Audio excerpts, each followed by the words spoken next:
Aquarius, hi, welcome to Mr. Queen PH. At titingnan natin what's coming to you in the next 7 days from the time na mapanood nyo yung reading na to.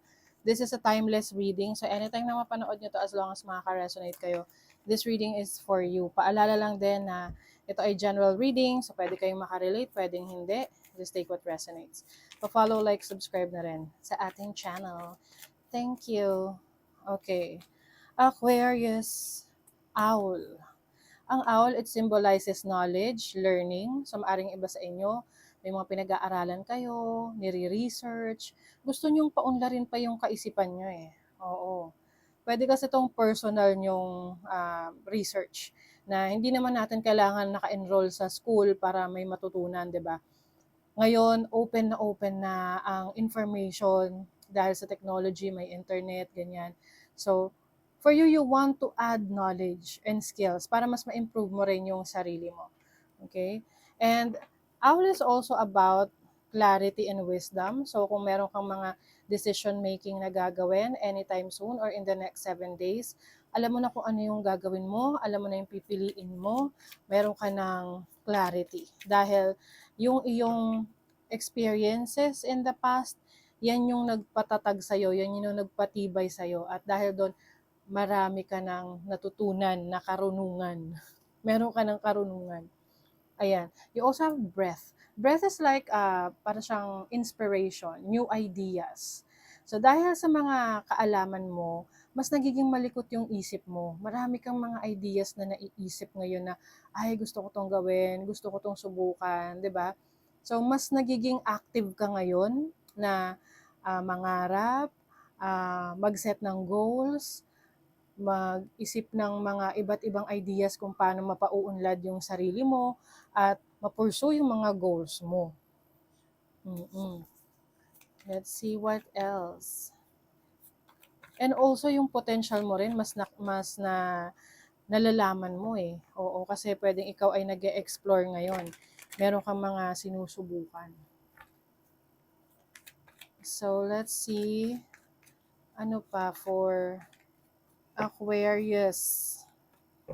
Overall energy. Oh, the 9 of Cups. Challenge, the 5 of Cups. Opportunity, the Knight of Cups. And the blessing is the Page of Swords. Ang blessing talaga sa'yo, knowledge. Oo. The more na pinapalawak mo yung kaalaman mo, marami kang natututunan, ini-improve mo yung sarili mo, ina-upskill mo, mas maraming blessing na dumarating sa'yo or darating sa'yo. May mga wishes ka na ma-fulfill. You have the Page of Pentacles. Page of Pentacles is about learning. 'Di ba? Ito yung student energy eh. Someone na alam niya kung ano yung gusto niya sa buhay. Ito yung, kumbaga, practical siya na kapag meron siyang goal, ano ba dapat yung kailangan niyang malaman or pag-aralan para ma-achieve niya yun. So, ganun yung energy niyo ngayon. Maaari ring may nagsisimula sa inyo, nagsisimula kayong mag-business or nagsisimula kayo ng bagong pagkakakitaan, trabaho, career. You have the Six of Cups. This is about energy ng past. Pwedeng meron kayong babalikan na isinantabi nyo before kasi nga pwedeng hindi pa kayo ready o parang feeling nyo wala pang pagkakataon na maging successful ka doon kaya hindi mo muna pinansin. But ngayon maaring binabalikan mo dahil sa tingin mo ito na yung tamang panahon na i-pursue yun. So this can be a business career or project or some of you pwede tong relationship ha. Medyo mag-ingat lang pagdating sa mga past, person from the past na bumabalik. Oo. Kasi syempre, kailangan alamin mo rin kung ano yung intention ng taong to. Oo, kasi baka mamaya, merong 5 of Cups kasi rito as your challenge na yung tipong magsisi ka lang. Oo. Dahil akala mo okay na siya, okay na ako yung ulit, yung pala, hindi pa pala. You have the Chariot, this is about moving on, moving forward, and the Fool is about starting something new. So, yung iba sa inyo, you're moving on. Kung merong mang person from the past na bumabalik, at alam mong wala namang pinagbago to, so it's not worth it, you know? But at the end of the day, ikaw pa rin na magde-decide kasi buhay mo yan. Meron kang free will, no? So the Chariot and the Fool is about starting a new life, no? A fresh start, moving on, moving forward, Kasi mas makaka-experience ka ng success the moment na mas maging dedicated ka para sa future mo. 'Di ba? Hindi yung sa past. Oo. 'Di ba? You have the Knight of Pentacles and the Magician. Mag-i-invest ka sa sarili mo. Mag-i-invest ka sa sarili mong kakayanan, sa sarili mong talino, abilidad. At doon ka mas magiging successful. With the Nine of Cups, wish fulfillment, may happiness dito. Maari rin kasi kaya merong person na bumabalik kasi nakita niya na ikaw ay nagiging successful na. So parang pwede rin kasing nagpaparamdam, no? Chine-check niya kung ano ba, pwede pa ba, ganon. So, some of you naman, meron kayong mga na-fulfill na mga pangarap nyo kasi talagang pinaghirapan nyo, pinagtrabahuhan nyo.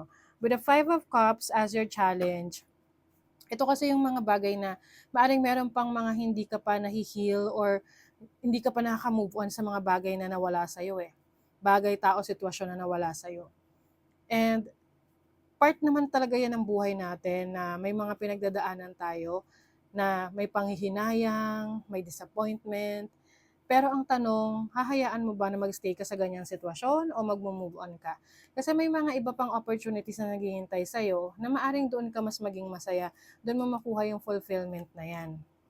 Speaking of fulfillment, you have the opportunity to try a new connection, a new relationship. Pwedeng merong offer ng love para sa'yo. So this can be a new person coming in.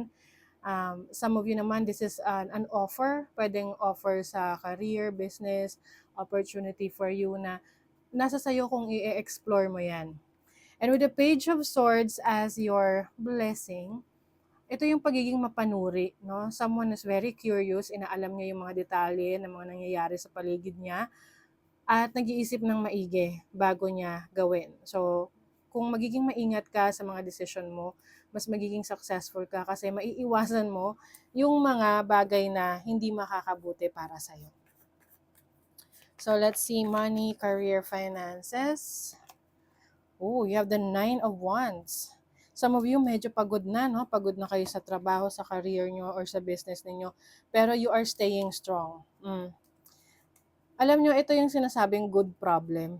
Kasi nga, kahit na napapagod ka, kahit na nasistress ka, or parang may pressure sa'yo, kaya mo naman siyang i-handle at doon ka mas nagiging magaling. Doon ka, kumbaga parang hinahasa ka, no?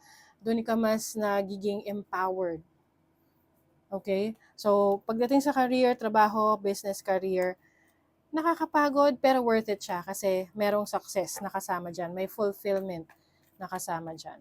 Sa love life naman, you have the Queen of Pentacles and the Page of Pentacles. So, some of you, maaring ka-deal ninyo ay isang Earth sign, Taurus, Virgo, or Capricorn. Queen and the Page. Maari kasing meron ditong age gap or pwedeng energy na tipong yung isa may pagka-immature, yung isa masyado ng mature.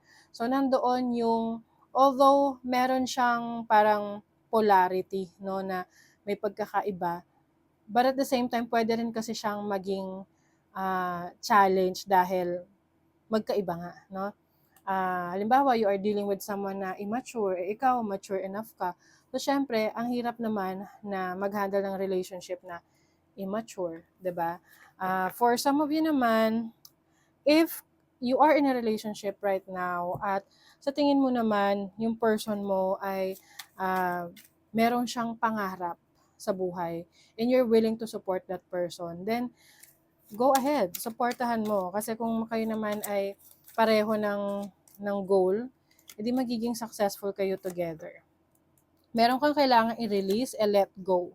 Something that is no longer serving you. Okay? Like what I mentioned kanina, pwedeng ito ay energy from the past na hindi ka pa nakakapag-move on. And alam mo, sa totoo lang, mabibigyan mo to ng desisyon. Oo.